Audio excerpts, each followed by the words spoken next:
Hello friends, welcome back to another lecture. Last લેક્ચરમાં આપણે જે ટોપિક ચાલતો હતો એના વિશે ફરીથી ટૂંકમાં કીધું. ડીએનએ નું સ્વયંજનન, એની કાર્યપદ્ધતિ અને સાથે એમાં જરૂરી ઉત્સેચકો. તો આગળના લેક્ચરમાં બહુ ટૂંકમાં થોડીક વાત કરેલી હતી આપણે કે ડીએનએ નું સ્વયંજનન જે છે એ શરૂ કઈ રીતે થાય છે, એના માટે કયા બાબત જે છે એની જરૂરિયાત હોય છે. ફરીથી હું ટૂંકમાં કહી દઉં છું. ડીએનએ નું સ્વયંજનન થવું એનો મતલબ એક ડીએનએ માંથી એના જેવી સેમ બે ડીએનએ કોપી બનાવવાની પ્રક્રિયા. હવે આ પ્રક્રિયા કરવા માટે સુકોષ કેન્દ્રીય સજીવો અને આદિકોષ કેન્દ્રીય સજીવોમાં એક ખાસ પ્રકારનો ડીએનએ નો એક ભાગ આવેલો હોય. મતલબ કે ડીએનએ ના સ્વયંજનનની શરૂઆત કરવા માટે એક ચોક્કસ રચના આવેલી હોય. એ ભાગનું નામ છે ઓરિજિન ઓફ રેપ્લિકેશન, જેનું ટૂંકમાં આપણે લખીએ છીએ ORI.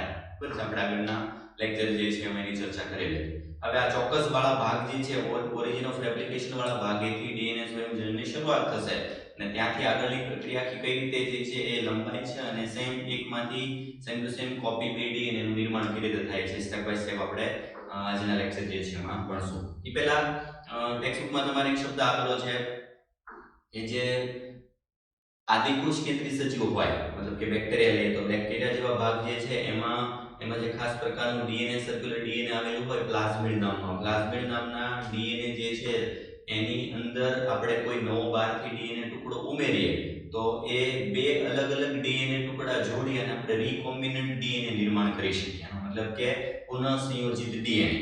અને આ પુનઃસંયોજિત ડીએનએ નો ઉપયોગ જે છે એ બાયોટેકનોલોજીમાં ખૂબ એક અગત્ય જે છે એની શોધ છે અને એના દ્વારા આપણે બે અલગ અલગ જાતિ જે છે એના લક્ષણો અથવા તો બે અલગ અલગ પ્રકારના સારા લક્ષણો જે છે એ નિર્માણ કરી શકીએ. એટલે એમાં પણ એ પ્રક્રિયા જ્યારે કરવાની હોય ત્યારે પણ ઓરિજિન ઓફ રેપ્લિકેશન જે છે એની જરૂર પડે. ORI વાળા ભાગ જે છે ને આપણે સાથે ડીએનએ માં એડ કરવો પડે વાહક દ્વારા. બરાબર, આ બધી બાબત આપણે બાયોટેકનોલોજી વાળા ચેપ્ટર જે છે એમાં ડિટેલમાં જોઈશું. એટલે આ ટૂંકમાં ખાલી ORI જે છે એનું કેટલું મહત્વ છે એ તમારે ટેક્સ્ટમાં પણ એક નાનું ઉદાહરણ આપેલું છે. બરાબર, હવે આપણે આગળ જોઈએ ડીએનએ ના સ્વયંજનન જે છે એની પ્રક્રિયા ટૂંકમાં કઈ છે ને ખાસ સૌથી ઇમ્પોર્ટન્ટ આ ટોપિક જે છે એમાં ઉત્સેચકો કયા કયા જરૂરી છે અને દરેક ઉત્સેચક જે છે એના કાર્ય કયા કયા છે. તો જો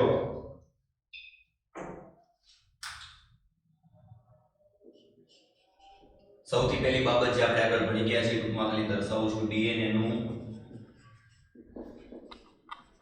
સ્વયંજનન અર્ધરૂઢિગત પ્રણાલી મુજબ થાય છે. સૌથી પહેલો પોઈન્ટ, બરાબર, જેના વિશે આપણે સાબિતી પણ મેળવી ઘણા બધા પ્રયોગો જે છે ભણ્યા કે ડીએનએ નું સ્વયંજનન જે છે એ અર્ધરૂઢિગત પ્રણાલી ધરાવે છે. મતલબ પિતૃ ડીએનએ માંથી અડધો જ ભાગ વારસા મળે છે, બીજો અડધો ભાગ જે છે પોતાની જાતે નવો નિર્માણ થાય છે અને જે નવો નિર્માણ થાય છે ભાગ એને એનો પૂરક ડીએનએ અથવા પૂરક શૃંખલા તરીકે ઓળખી શકીએ. બરાબર, હવે મેઇન એની કાર્ય પદ્ધતિ કઈ રીતે આખું ડીએનએ જે છે સ્વયંજનન થાય અને બે નવા ડીએનએ જે છે નિર્માણ કરે. તો દાખલા તરીકે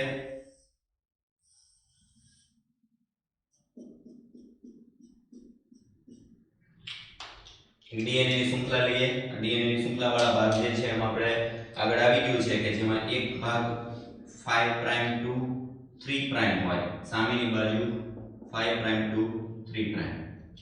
એટલે ડીએનએ પરસ્પર વિરોધી બે શૃંખલાઓ જે ધરાવે છે. હવે આગળ જેમ વાત કરી છે એ પ્રમાણે કે ડીએનએ માં એક ચોક્કસ ભાગ આવેલો હોય ત્યાંથી ડીએનએ ના સ્વયંજનન જે છે ની શરૂઆત થાય. તો સૌથી પહેલા તો એ સમજાય દઉં કે ડીએનએ માં આવી સર્પિલાકાર રચના છે, એક દોરડા જેવી રચના છે. વિચારી લો કે સામસામા બે દોરડા એકબીજા સાથે વીંટળાયેલા છે. એટલે ડીએનએ કોઈ પણ એક ભાગથી શરૂઆત કરીને આમ સીધા આખા બે ભાગ નવા બનતા જાય એવી રીતે એનું નિર્માણ નથી થતું.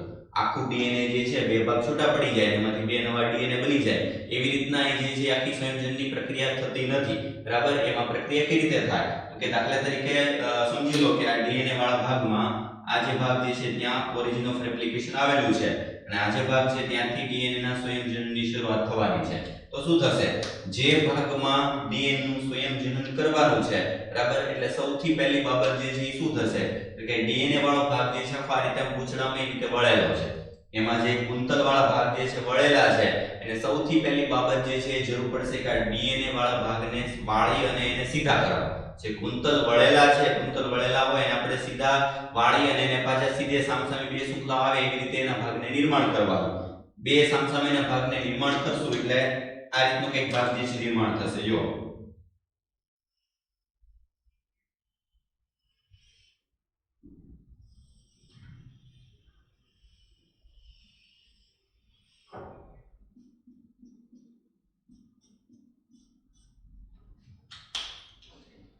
ફરીથી દર્શાવી દઉં 5 ડેશ 3 ડેશ સામેની બાજુ 3 ડેશ 5 ડેશ આકૃતિ પરથી તમને ખ્યાલ આવશે શું કર્યું છે જો જે ભાગ કુંતલ વળેલા હતા એ વળેલા ભાગને આ ભાગમાંથી ડીએનએ ના સંયોજનની પ્રક્રિયા જે છે કોઈ પણ એક દિશામાં ચાલુ થવાની છે કઈ બાજુ થાય છે આગળ સમજાવું છું પણ જે ભાગમાં ડીએનએ નું સંયોજન થવાનું છે એ પર્ટિક્યુલર આટલો ભાગ જે છે એ કુંતલ એના વાળી અને ફરીથી પાછી બે શૃંખલાઓ જે છે જુદી પાડશે હવે આ બંને શૃંખલાઓ જે છે એમાં તમને ખ્યાલ આવશે એમાં જોવો તો ખ્યાલ આવશે બે બાજુના ભાગમાં વચ્ચેના ભાગ જે છે એમાંથી આ ભાગ જે છે એમાં જે વચ્ચે રહેલા હાઇડ્રોજન બંધ જે છે એને સૌથી પહેલા તોડવા પડે બે શૃંખલાઓ એકબીજા સામે નાઇટ્રોજન બંધ જે છે એના હાઇડ્રોજન બંધથી જોડાયેલી છે સામસામેના પૂરક નાઇટ્રોજન બે A સાથે T હોય G સાથે C હોય આપણે ભણી ગયા એમાં વચ્ચે રહેલા હાઇડ્રોજન બંધ જે છે એને સૌથી પહેલા તોડવા પડે એ જે ભાગ પહેલા ખુલ્લો બને છે પહેલી પ્રક્રિયા શું થશે જે ભાગમાંથી ડીએનએ નું સ્વયંજનન કરવાનું છે ઈ ભાગ જે છે ત્યાંથી જેની શૃંખલા વળેલી છે એને સીધી કરવી સામસામે બે શૃંખલા સીધી થાય સીધી થઈ ગયા પછી વચ્ચે રહેલા હાઇડ્રોજન બંધને તોડવામાં આવે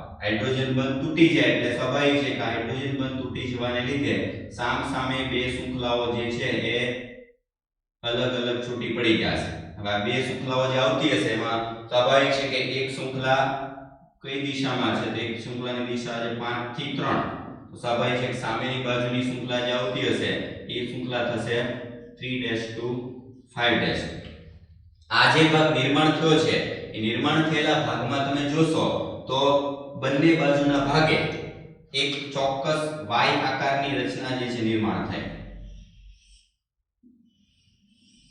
આવી રીતનો ભાગ બરાબર આ જે ભાગ જે છે નિર્માણ થયો છે આપણે સમજવા માટે જે દર્શાવું છું કે એક ચોક્કસ પેટર્ન નિર્માણ થાય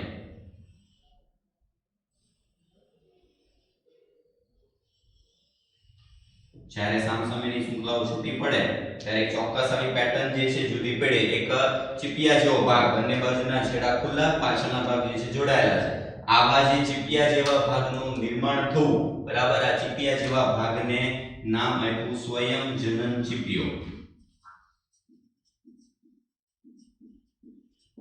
સ્વયંજનન કરવા માટેનો એક ફોર્ક જેવો ભાગ એક કાંટા જે છે એના જેવો ભાગ જેમાં બંને બાજુનો ભાગ ખુલ્લો છે અને પાછળનો ભાગ જોડાયેલો છે એઝીટી એટલે એક Y આકારની રચનાનું નિર્માણ થાય અને Y આકારની રચનાના નિર્માણના આધારે આપણે સ્વયંજનન કઈ દિશામાં કેવી રીતે થશે એ આગળ જતા સમજી શકીએ એટલે ટૂંકમાં ફરીથી પ્રક્રિયાની શરૂઆત ક્યાંથી થશે જે ડીએનએ વીંટાયેલું છે કુંતલ સ્વરૂપે એને ફરીથી જે ભાગમાં કરવાનું છે ત્યાં ખોલવામાં આવશે એટલે સ્વાભાવિક છે કે બે શૃંખલાઓમાં જે ભાગ જુદી પડશે એને પછીના ભાગમાં વચ્ચેના હાઇડ્રોજન બંધ તોડવા પડશે હાઇડ્રોજન બંધ તોડવા માટે પણ ચોક્કસ ઉત્સેચક છે આ જે શૃંખલા ખોલવા માટે પણ ચોક્કસ ઉત્સેચક છે જે હાઇડ્રોજન બંધ તોડ્યા પછી બે શૃંખલાઓ છૂટી પડે છે એ છૂટી પડેલી શૃંખલા ચોક્કસ Y આકારની રચનાનું નિર્માણ કરે એ રચનાનું નામ છે સ્વયંજનન ચીપિયો એટલે આ ભાગ થશે Y આકારની રચના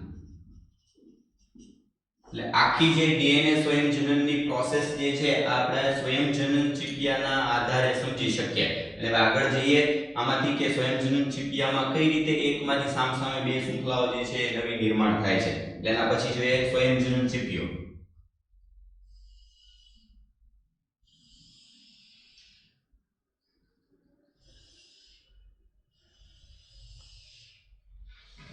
આગળ જેમ દર્શાવ્યું પ્રમાણે આજે ભાગ જે છે દોરેલો છે સ્વયંજનન ચીપિયો જેમાં આગળ આવી પ્રમાણે એક થશે પાંચમો છેડો તો સામેની બાજુ ત્રીજો છેડો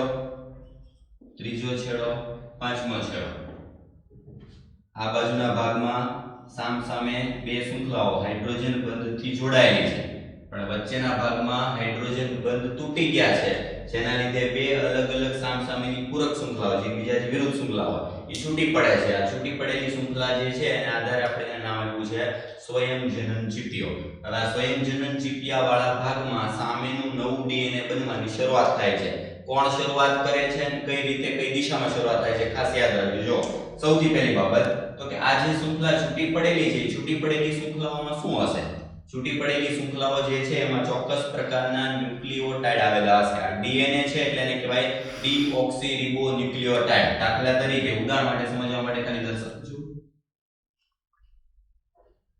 AG C T G A T ખાલી ઉદાહરણ માટે લીધું છે। હવે જો આ જે શૃંખલા આવેલી છે સામેની બાજુ એક્ઝેક્ટ એની વિરુદ્ધ શૃંખલા આવતી હશે, મતલબ આ ટી હશે એ સામેની બાજુ હશે એ હોય તો સામેની બાજુ હોય ટી, જી હશે તો સી, ટી હોય તો એ, સી હોય તો જી, ફરીથી જી હોય તો સી, એ હોય તો ટી। આ બે શૃંખલા એકબીજા સાથે જોડાયેલી જ હતી, પણ હવે આપણે એને અલગ પાડી છે। અલગ પાડવાથી બરાબર એક ચીપિયા જેવા ભાગનું નિર્માણ થાય। હવે આપણે આ જે ચીપિયામાં સામેની બે બાજુની બીજી શૃંખલા નવી ઉમેરવાની છે। આગળ આપણે કીધું કે ડીએનએ માંથી એક શૃંખલા તો વારસા મળશે, પણ સામેની જે નવી શૃંખલા જે છે બે બાજુ બનવાની છે એ બંને શૃંખલા નવી નિર્માણ થવાની છે। નવી શૃંખલા બનાવવા માટે શું ઉમેરવું પડે? તો સ્વાભાવિક છે એ મતલબ શું દર્શાવે છે કે એ એક ન્યુક્લિયોટાઇડ છે જેમાં એડેનિન પ્રકારનો જે છે એ નાઇટ્રોજન બેઝ આવેલો હોય, એટલે આનું આખું નામ કહેવાય એડિનોસાઇન ટ્રાઇફોસ્ફેટ, એડિનોસાઇન મોનોફોસ્ફેટ એક ન્યુક્લિયોટાઇડ થશે। એની સામે થાઇમિન ઘટક ધરાવતો ન્યુક્લિયોટાઇડ આપણે ઉમેરવો પડે। જી હોય તો સામે સાઇટોસિન જે છે ધરાવતો ન્યુક્લિયોટાઇડ ઉમેરવો પડે, સી હોય તો ગ્વાનિન ધરાવતો ન્યુક્લિયોટાઇડ ઉમેરવો પડે। એ ન્યુક્લિયોટાઇડ ઉમેરવાની પ્રક્રિયા એવા એક ન્યુક્લિયોટાઇડ આપણે ઉમેરતા જશું એટલે સામેની નવી શૃંખલા જે છે એનું નિર્માણ થતું જશે। પણ એ કઈ દિશામાં અને કઈ રીતે શૃંખલાની શરૂઆત થઈ જો તો સૌથી પહેલા જે બે શૃંખલાઓ આપણને સામેની શૃંખલા બનાવવાની માહિતી આપે છે, આવી સામેની શૃંખલા બનાવવાની માહિતી આપતી શૃંખલાઓને કહેવાય ટેમ્પલેટ શૃંખલા। તે ડીએનએ માં જે શૃંખલા સામેની શૃંખલા બનાવવાની માહિતી આપે છે, આવી માહિતી આપતી શૃંખલાને ટેમ્પલેટ શૃંખલા તરીકે ઓળખી શકાય। આ બંને ટેમ્પલેટ શૃંખલાઓ તરીકે લઈ શકાય કારણ કે આ માહિતીના આધારે સામેનો ક્રમ કેવો છે એ આપણે આના પરથી જાણી શકીએ। બરાબર, હવે સામેની શૃંખલા કઈ દિશામાં અને કેવી રીતે બનશે તો બહુ ટૂંકમાં પહેલા કે જ્યાં 5 થી 3 નો છેડો છે, ખાસ યાદ રાખજો 5 થી 3 નો છેડો મતલબ કે જ્યાં ખુલ્લો છેડો ત્રીજો આવેલો છે ત્યાં સામેની બાજુ નવી શૃંખલા બનશે। એ 5મો છેડો ધરાવતી હશે, 5મા છેડાથી એ અંદર તરફ નવી શૃંખલા નિર્માણ કરશે, મતલબ કે દિશા કઈ થશે 5 થી 3 તરફ। એટલે ખાસ યાદ રાખજો A ની સામે ન્યુક્લિયોટાઇડ જે છે T ધરાવતો ઉમેરો, G ની સામે C જે છે ઉમેરો। આવા એક ન્યુક્લિયોટાઇડ ઉમેરતા જાય પણ એની દિશા જે છે એ કઈ છે તો કે 5મા છેડાથી ત્રીજા છેડા તરફ એક ધારી સતત અંદર ઉમેરાતી જાય। આવી જે સતત બનતી શૃંખલાઓ હોય એને કહેવાય સતત શૃંખલા। કન્ટિન્યુઅસ શૃંખલાનું નિર્માણ કઈ દિશામાં થાય છે તો યાદ રાખજો હંમેશા ડીએનએ ની નવી શૃંખલા 5મા છેડાથી ત્રીજા છેડા તરફ જ બને। યાદ રાખજો કોઈ પણ ડીએનએ ની નવી સામેની શૃંખલા હોય એની બનવાની દિશા 5 to 3 તરફ જ હોય। એટલે કે જો ત્રીજો છે તો સામે દિશા આવશે 5મો છેડો, 5માંથી શરૂ થશે અને બનશે કઈ તરફ તો ત્રીજા તરફ। પણ આ જે શૃંખલા કન્ટિન્યુઅસ એક સાથે નિર્માણ થાય છે એ સતત નિર્માણ પામતી શૃંખલાને કહેવાય સતત શૃંખલા। સામેની બાજુ શું થાય છે જો તો કે અહીંયા 5મો છેડો છે એટલે સ્વાભાવિક છે અહીંયા ત્રીજો છેડો હશે, ત્રીજા છેડાની સામે છેડો આવશે 5મો, સ્વાભાવિક છે કે આમાં સામે શૃંખલા રીતે બનતી હશે 5 to 3 કારણ કે આપણે આગળ આવી ગયું કે જ્યાં ત્રીજો છેડો હોય ત્યાં સામેની બાજુ 5મો હોવો જોઈએ, 5મો હોય ત્યાં ત્રીજો હોય।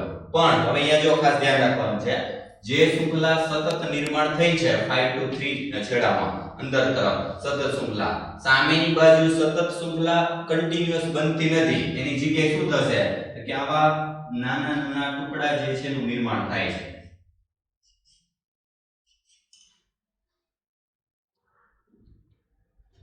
5 થી 3 ની દિશા એ જ હશે પણ 5 to 3 ફરીથી 5 to 3 ફરીથી 5 to 3 5 to 3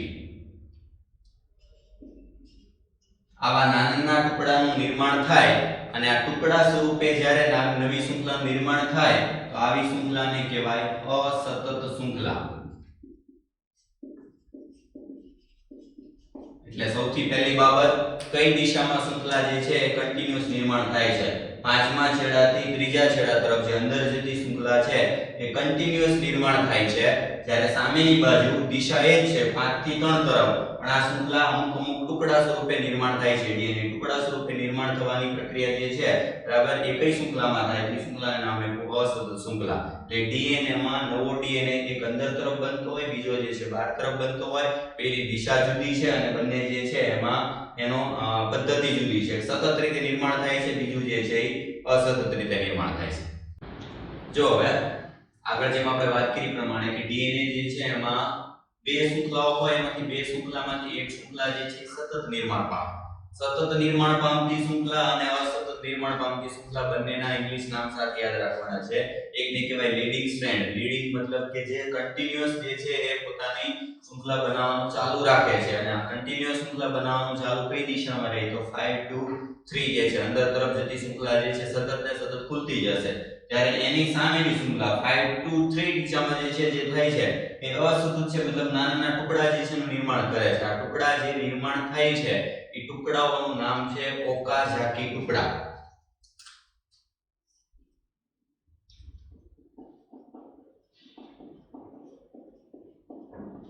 વૈજ્ઞાનિકના નામ પરથી નામ પાડેલું છે કે જે વૈજ્ઞાનિકે આ ટુકડા જે છે એની શોધ કરેલી છે એના પરથી આ જે બીજી બાજુના ભાગ જે છે એનું નામ આપ્યું છે ઓકાઝાકી ટુકડા.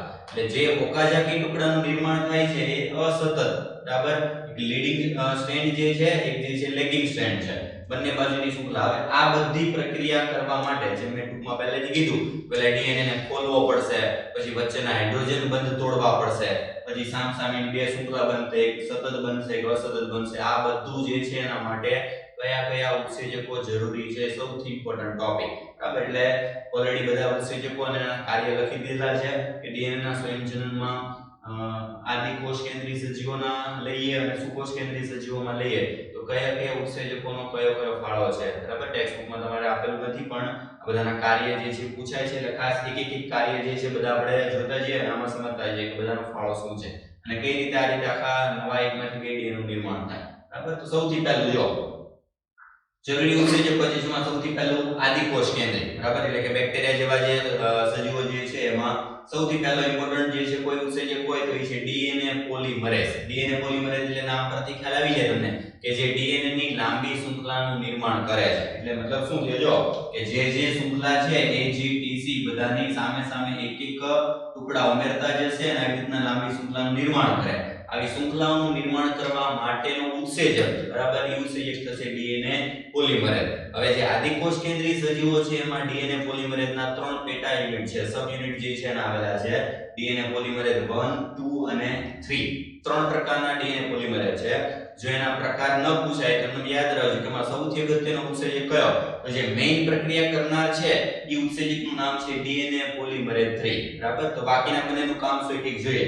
પહેલું ડીએનએ પોલિમરેઝ 1 જો આરએનએ પ્રાઇમરને દૂર કરી અને ડીએનએ ના ટુકડાને જોડે છે. એટલે સૌથી પહેલા તો મને શબ્દ આવ્યો આરએનએ પ્રાઇમર. આ પ્રાઇમર શું છે જો તો કોઈ પણ શૃંખલા જે છે એની શરૂઆત થાય, જેમ કે આ ડીએનએ જે છે એમાં શૃંખલાની શરૂઆત કરવી પડશે તો આ સૌથી પહેલી શરૂઆત ક્યાંથી થાય કે ત્રીજા છેડાની સામે જ્યાં પાંચમો છેડો હોય ત્યાં સૌથી પહેલા એક બેઝ જે છે જોડવો પડશે.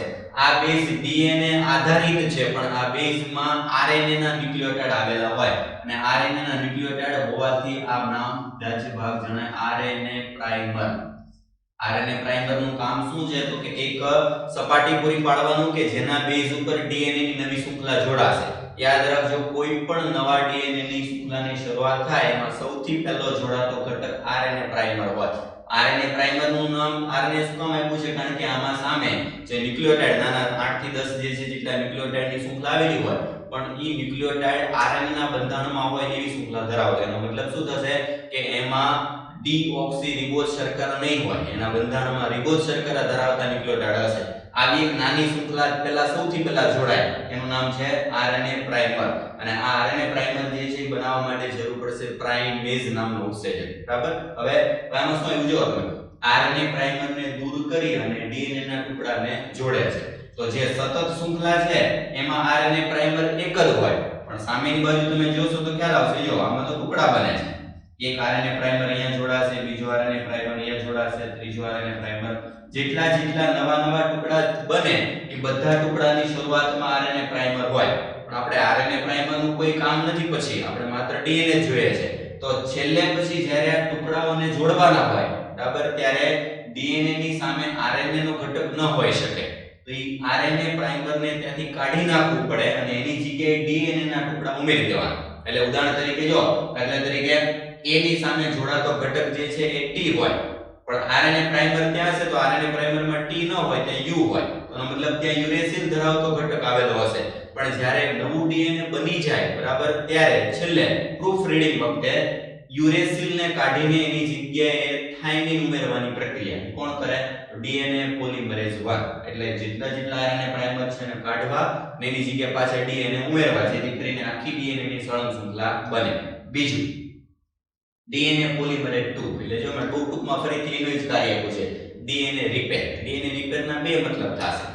એક તો કે જે શૃંખલા નવી બને છે એ નવી શૃંખલામાં કદાચ છેલ્લે જ્યારે આખી ડીએનએ રેપ્લિકેશનની પ્રક્રિયા પૂરી થાય ત્યારે એનું પ્રૂફ રીડિંગ થાય, મતલબ કે એમાં કોઈ ભૂલ નથી રહી ગઈ એની ચેક કરવામાં આવે, એટલી ચોકસાઈ ત્યાં થતી પ્રક્રિયા છે. કોઈ પણ કારણસર કદાચ થાઇમિનની જગ્યાએ યુરેસિલ અથવા તો યુરેસિલની જગ્યાએ થાઇમિન જોડાઈ ગયું હોય, કારણ કે બંનેના બંધારણ બહુ મળતા હોય છે, તો એને ફરીથી ચેક કરી અને એની જગ્યાએ જે યોગ્ય ઘટક છે એને ઉમેરવાનું કામ.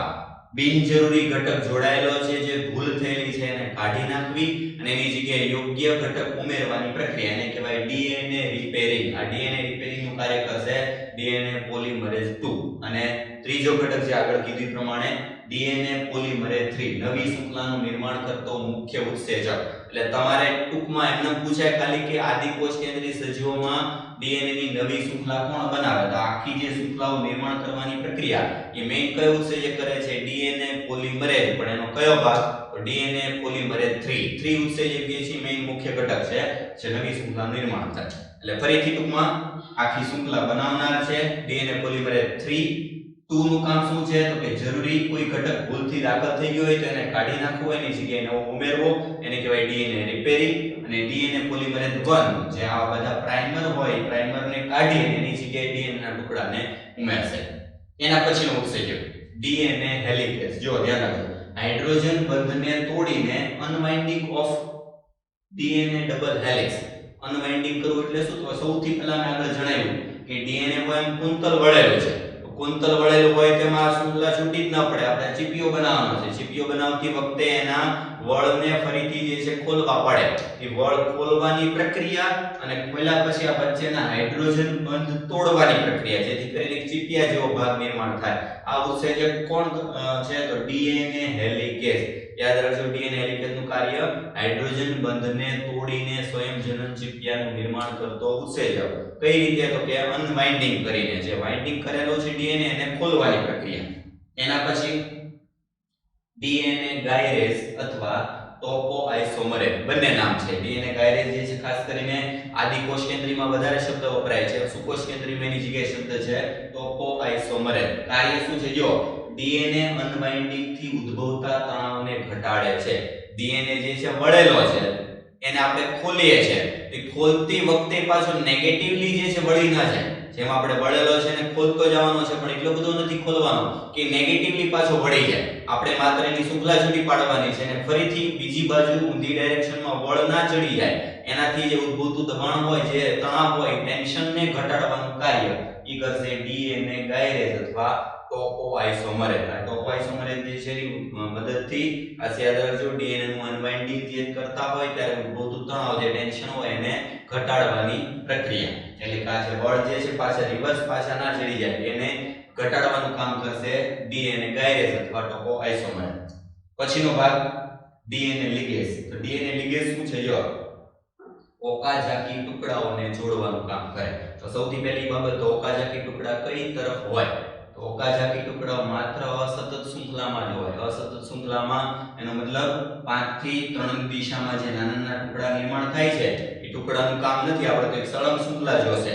એ સળંગ શૃંખલા જે છે બનાવવા માટે વચ્ચેના જે ભાગ ગેપ છે, ગેપ વાળા ભાગમાં ફોસ્ફોડાયસ્ટર બંધથી સામસામેના ન્યુક્લિયોટાઇડને ઉમેરવાની પ્રક્રિયા, સામસામેના ન્યુક્લિયોટાઇડને જોડવાની પ્રક્રિયા એ કોણ કરશે? તો ડીએનએ લિગેઝ. લિગેઝ અથવા લાઇગેઝ, બરાબર, બંને સેમ નામ જ છે, જે ડીએનએ ના ઓકાઝાકી ટુકડાને જોડવાનું કામ કરે છે. પછીનું અગત્યનું SSBP मतलब સિંગલ સ્ટેન્ડર્ડ બાઇન્ડિંગ પ્રોટીન, એક ખાસ પ્રકારના એવા પ્રોટીન, બરાબર, જે આ પ્રોટીન અહીંયા જોડાયેલા હોય, આ જે દરેક બે શૃંખલાઓ છૂટી પડે છે, આ બંને છૂટી પડેલી શૃંખલાઓમાં બહારની બાજુ જોડાયેલા પ્રોટીન અહીંયા જોડાયેલા હશે, SSB single standard binding protein. આ સિંગલ સ્ટેન્ડર્ડ બાઇન્ડિંગ પ્રોટીન શું કરે, જો મુક્ત થયેલી ડીએનએ શૃંખલાને ફરીથી જોડતા અટકાવે છે. એનો મતલબ બે શૃંખલા જે છે એને આપણે જુદી પાડી દીધી. હવે બે શૃંખલા જ્યારે જુદી પડે, ડીએનએ ની બે શૃંખલા જોડાયેલી શું કામ હોય, તો કે એનું સ્થાયિત્વ માટે. બે શૃંખલાઓને જુદી પાડીએ તો એ સ્થાયિત્વ એનું ગુમાવી ના દે અને સ્થાયી રાખવાનું કામ કરશે એક ખાસ પ્રકારનો પ્રોટીન. એ પ્રોટીનનું નામ છે સિંગલ સ્ટેન્ડર્ડ બાઇન્ડિંગ પ્રોટીન, જે મુક્ત થયેલી શૃંખલાઓની બહારની બાજુ બે બાજુ જોડાયેલા હોય, જે ફરીથી ડીએનએ શૃંખલાને જોડતા અટકાવે અને એને સ્થાયી રાખે. એટલે સ્થાયિત્વ આપવાનું કામ કોનું છે, તો સિંગલ સ્ટેન્ડર્ડ બાઇન્ડિંગ પ્રોટીન, જે બંને બાજુ જોડાયેલા હોય. ડીએનએ લિગેન્ડનું કામ શું થશે, તો આગળ જે કીધું પ્રમાણે એટલે આમાં દર્શાવ્યું છું કે જે બે ટુકડાઓને જોડવાનું કામ ડીએનએ લિગેઝ ઓકાઝાકી ટુકડાઓને જોડે છે. પછી આગળ આવી ગયું ડીએનએ ગાયરેસ. તો ડીએનએ ગાયરેસ જે છે ને આપણે આમાં દર્શાવો હોય તો અહીંયા દર્શાવી શકીએ.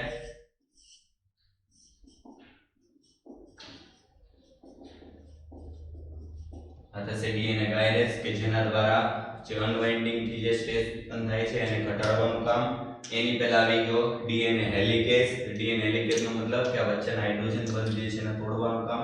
મેઇન ઉત્સેચક આવી રીતે આવેલો આ થશે ડીએનએ હેલિકેસ, જે શૃંખલાઓને ખોલતો જશે આગળ અને વચ્ચેના હાઇડ્રોજન બંધ તોડતા જશે. એટલે આટલા ભાગમાં ડીએનએ નવા બની જાય પછી એને આગળ લઈ જવા માટે આગળ આ હેલિકેસ જતો જશે, પાછળ હાઇડ્રોજન બંધ તૂટતા જશે. આવો ચીપિયો જે છે ફરીથી આ રીતે આમ ખુલતો જશે, એટલે ચીપિયાને આગળ વધારતા જાય અને એમાં નવા ડીએનએ નું સંશ્લેષણ કરતો જાય. એ થશે ડીએનએ હેલિકેસ. એના પછી ડીએનએ પોલિમરેઝ પણ સુકોષ કેન્દ્રીયમાં, જે કાર્ય પોલિમરેઝનો આદિકોષ કેન્દ્રીયમાં છે એ સેમ આમાં છે, પણ સુકોષ કેન્દ્રીય સજીવોમાં જટિલતા વધુ હોવાને લીધે એના પેટા જે સબ યુનિટ જે છે એની સંખ્યા વધારે છે અને બધાના કાર્ય ચોક્કસ છે, બરાબર. એટલે સૌથી પહેલા ડીએનએ પોલિમરેઝ જે સુકોષ કેન્દ્રીયમાં આવેલા છે એના કેટલા પેટા યુનિટ છે, આલ્ફા, બીટા, ગામા, ડેલ્ટા અને એપ્સાઇલોન. આ જે ટોટલ જે 5 પ્રકારના પોલિમરેઝ ઉત્સેચકો આવેલા છે બધાના ચોક્કસ કાર્ય છે, બરાબર. એટલે ખાસ નીટ માટે યાદ રાખજો પાંચે પાંચ જે છે એના કાર્ય શું છે. સૌથી પહેલા ડીએનએ પોલિમરેઝ આલ્ફા. આલ્ફાનું કાર્ય છે ડીએનએ સ્વયંજનનની શરૂઆત કરવો. હવે શરૂઆત ક્યાંથી થાય, આગળ આવી ગયું પ્રાઇમર, મતલબ કે પ્રાઇમરને જોડવાનું કામ જે છે એ કોણ કરશે, તો ડીએનએ પોલિમરેઝ આલ્ફા. બીજો પ્રકાર ડીએનએ પોલિમરેઝ બીટા. બીટાનું કાર્ય ડીએનએ રિપેર. ડીએનએ રિપેરિંગ નું કાર્ય આગળ કીધું, શું કીધું તમે, કે જો ભૂલથી કોઈ ટુકડો જોડાઈ ગયો હોય તો એને ત્યાંથી કાઢી નાખો અથવા પ્રાઇમરને બધાને દૂર કરી પાછી એની જગ્યાએ ડીએનએ જોડવાનું. જે કાર્ય આદિકોષ કેન્દ્રીયમાં ડીએનએ પોલિમરેઝ 2 નું કાર્ય હતું, બરાબર. 1 અને 2 બંને આમ તો રિપેર કરી શકે, એ બંને જે છે એનું કાર્યની જગ્યાએ સુકોષ કેન્દ્રીયમાં કોણ કરે છે, તો પોલિમરેઝ બીટા. ત્રીજો પોલિમરેઝ ગામા. ખાસ યાદ રાખજો, પૂછાઈ ગયું છે એકવાર. ડીએનએ પોલિમરેઝ ગામા કણાભસૂત્રીય ડીએનએ નું સ્વયંજનન કરે છે. આગળ આવી ગયું કે સુકોષ કેન્દ્રીય સજીવોમાં માત્ર ડીએનએ કોષ કેન્દ્રમાં જ હોય એવું નથી, કોષ કેન્દ્રની બહાર આવેલી અંગિકાઓમાં પણ ડીએનએ છે અને અંગિકાઓમાંથી કઈ અંગિકા છે, કણાભસૂત્ર. મતલબ કે સુકોષ કેન્દ્રીયના કણાભસૂત્રમાં ડીએનએ છે અને એ ડીએનએ પણ પોતાની જાતે સ્વયંજનન કરી શકે, એટલે જ કણાભસૂત્ર એ સ્વયં બેવડાતી અંગિકા છે. તો કણાભસૂત્રના ડીએનએ ને સ્વયંજનન કરાવવાનું કામ કોનું છે, તો ડીએનએ પોલિમરેઝ ગામા. આ ગામા જે છે નામના પોલિમરેઝ ઉત્સેચક દ્વારા કણાભસૂત્રના ડીએનએ ના સ્વયંજનનની આખી પ્રક્રિયા થાય, એટલે બહુ અગત્યનો ઉત્સેચક છે. એના પછી DNA polymerase delta. DNA polymerase delta જે છે એનું કાર્ય છે અસતત શૃંખલાઓનું નિર્માણ. જો બે શૃંખલા છે આમાં વિભાગ પડ્યા છે, એક શૃંખલા બને છે સતત શૃંખલા, બીજી છે અસતત શૃંખલા. સતત શૃંખલાવાળા ભાગ જે છે નિર્માણ કરવાનું ઉત્સેચક અલગ છે પેટા યુનિટ, અને અસતતનું આમાં કઈ આવે છે, પેલા અસતતનો ઇનડાયરેક્ટલી અર્થ થશે ઓકાઝાકી ટુકડા. આ જે ટુકડા નિર્માણ કરવાનું કાર્ય કોનું છે, પોલિમરેઝ ડેલ્ટા દ્વારા અસતત શૃંખલા જે છે એનું નિર્માણ થાય છે. બાકી કઈ રહી છે તો આ સતત શૃંખલા લીડિંગ સ્ટ્રેન્ડ, એનું કાર્ય શું છે જો તો પોલિમરેઝ એપ્સાઇલોન, એટલે કે જે આખા બધા પાંચે પાંચ ઘટકો છે ડીએનએ પોલિમરેઝ, એમાં જે મેઇન મુખ્ય ઘટક કયો કહેવાય તો કે આ જે સતત શૃંખલાનું નિર્માણ કરવા વાળો ઉત્સેચક, એટલે જેમાં પોલિમરેઝ 3 હતો આદિકોષ કેન્દ્રીયમાં, એવો સુકોષ કેન્દ્રીયમાં જે મેઇન મુખ્ય ઉત્સેચક છે એ છે ડીએનએ પોલિમરેઝ એપ્સાઇલોન. આના દ્વારા સતત શૃંખલાનું નિર્માણ થાય, એટલે કે આ સતત નવી શૃંખલા જે છે એ ઉમેરાતી જશે. એક બાજુ નવી શૃંખલા ઉમેરાતી જાય, બીજી બાજુ જે છે ટુકડાનું નિર્માણ થાય છે. બરાબર, બંને માટેના અલગ અલગ ઉત્સેચકો છે. અને છેલ્લે લખ્યું છે ડીએનએ આધારિત આરએનએ પોલિમરેઝ, એટલે કે પ્રાઇમેઝ. આ જે આરએનએ પ્રાઇમર કોણ બનાવે? આરએનએ પ્રાઇમર બનાવવા માટે ઉત્સેચકનું નામ છે પ્રાઇમેઝ. પણ આ આરએનએ પોલિમરેઝ આધાર રાખે છે ડીએનએ ઉપર, એટલે એનું આખું નામ છે ડીએનએ ડિપેન્ડન્ટ આરએનએ પોલિમરેઝ, એટલે કે ડીએનએ આધારિત આરએનએ પોલિમરેઝ. જે શું કરે છે તો કે નવી શૃંખલાની શરૂઆત કરે. જ્યાં જ્યાં શૃંખલાની શરૂઆત કરવાની હોય ત્યાં ત્યાં જરૂરતના ભાગે ટુકડો જોડાઈ જાય અને એક બેઝ પૂરો પાડે, ત્યાંથી આગળની બાજુ ડીએનએ ના શૃંખલા જે છે એ જોડાઈ શકે. આવી આખી પ્રક્રિયા જે છે એ સંપૂર્ણ રીતે પૂરી થઈ જાય પછી એક ભાગ, દાખલા તરીકે આ જે સ્વયંજનનનો છુપિયો છે એમાં એક બાજુનો ભાગ આ રીતે નિર્માણ થશે, બીજી બાજુનો ભાગ આ રીતે નિર્માણ થાય. બંને ફરીથી પાછા હાઇડ્રોજન બંધથી જોડાય અને હાઇડ્રોજન બંધ જોડાવાના લીધે બરાબર એકમાંથી સળંગ, એટલે કે 5 to 3 5 to 3 3 to 5 3 to 5 જે મેઇન એક ડીએનએ હતો એમાંથી આગળ જતા બે ડીએનએ આવા નિર્માણ થશે કે બંને ડીએનએ જે છે ની શૃંખલાઓ બધી એકબીજા જેવી જ હશે, મતલબ પૂરક શૃંખલાનું નિર્માણ થાય. એકમાંથી બે બાળ ડીએનએ સમાન જે છે એનું નિર્માણ થશે. હવે સૌથી મેઇન પ્રશ્ન કે આ આખી પ્રક્રિયા થવા માટે આમાં ક્યાંય ઊર્જા જે છે ની જરૂર નહીં પડતી હોય? જેમ કે આ વચ્ચેના સામસામેના જે ન્યુક્લિયોટાઇડ જે છે એને બધાને આપણે જોડવાના છે. તો આ જોડવા માટે ઊર્જા જે છે ક્યાંથી આવતી હશે? એ ઊર્જા જે છે એટીપી સ્વરૂપે ઊર્જા આપે કોણ? બરાબર, તો એ ઊર્જા આપવા માટે એક જવાબદાર ઘટક જે છે કયો છે એ જોઈ લેજો.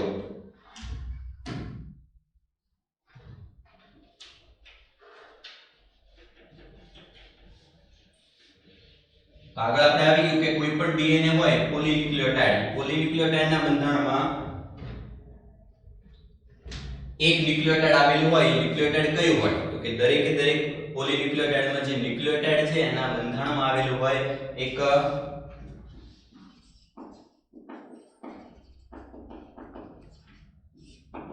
ત્રણ બંધારણીય ઘટકો ભણી ગયા. ત્રણ બંધારણીય ઘટકો કયા કયા? તો એક હતું શર્કરા, બીજું હતું નાઇટ્રોજન બેઝ અને ત્રીજું હતું ફોસ્ફેટ.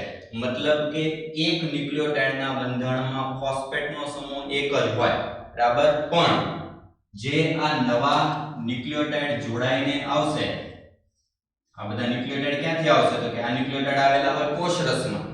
પ્રક્રિયાથી ક્યાં થાય છે? કોષ કેન્દ્રમાં. કોષ કેન્દ્રમાં ડીએનએ નું સ્વયંજનન થવાનું છે, પણ એના માટેના જરૂરી બધા ન્યુક્લિયોટાઇડ જે આવશે એ કોષ રસમાંથી આવશે અને કોષ રસમાંથી આવતા ન્યુક્લિયોટાઇડ જે છે એમાં ફોસ્ફેટનો ઘટક એક નથી હોતો, એમાં ફોસ્ફેટના ઘટક 3 હોય છે. એનો મતલબ કે ડીએનએ નું સ્વયંજનન થાય એ પહેલા જ તે એક ડીઓક્સીરિબો ન્યુક્લિયોટાઇડ જે છે નિર્માણ થયું હોય જેમાં ફોસ્ફેટના 3 અણુ આવેલા હોય. એક હોય એમાં બીજા બે અણુઓ જે છે ફોસ્ફેટના ઉમેરાય છે. એટલે દાખલા તરીકે એક ઉદાહરણ આપું છું. જો દાખલા તરીકે આ એક શૃંખલા છે, આપણે ઓલરેડી આવી ગયું છે આ ભાગ, જેમાં એક શર્કરા છે. શર્કરાના એક બાજુના ભાગે જોડાયેલું હોય નાઇટ્રોજન બેઝ, આ થશે પેન્ટોસ શર્કરા, આ થશે nitrogen base C1 C3 C5.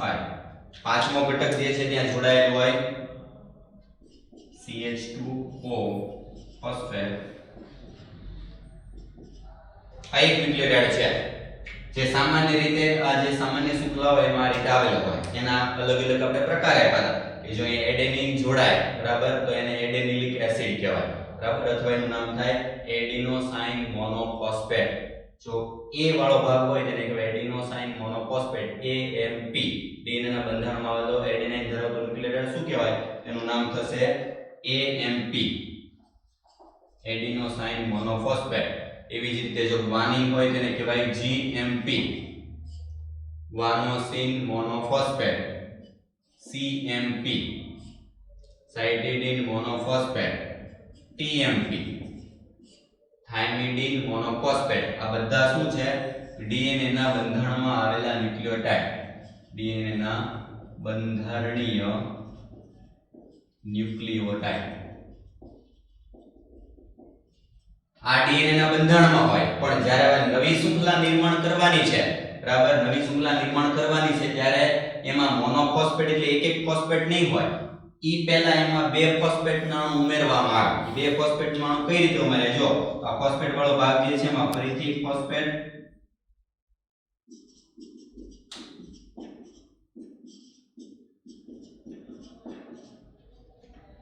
એક ફોસ્ફેટ હતો એમાં ફરીથી બીજા બે ફોસ્ફેટ ઉમેરવાની પ્રક્રિયા આ બે ફોસ્ફેટ ઉમેરવાથી ફોસ્ફેટ ફોસ્ફેટ વચ્ચે આ એક બંધ બને આ બંધનું નામ કહેવાય પાયરોફોસ્ફેટ બંધ પાયરોફોસ્ફેટ બંધ નિર્માણ કરવા માટે જે પ્રક્રિયા થાય છે એને કહેવાય ફોસ્ફોરાયલેશન અને એના માટે વપરાય ફોસ્ફોરાયલેજ ઉત્સેચક ફોસ્ફોરાયલેજ ઉત્સેચક દ્વારા જે એએમપી છે એનું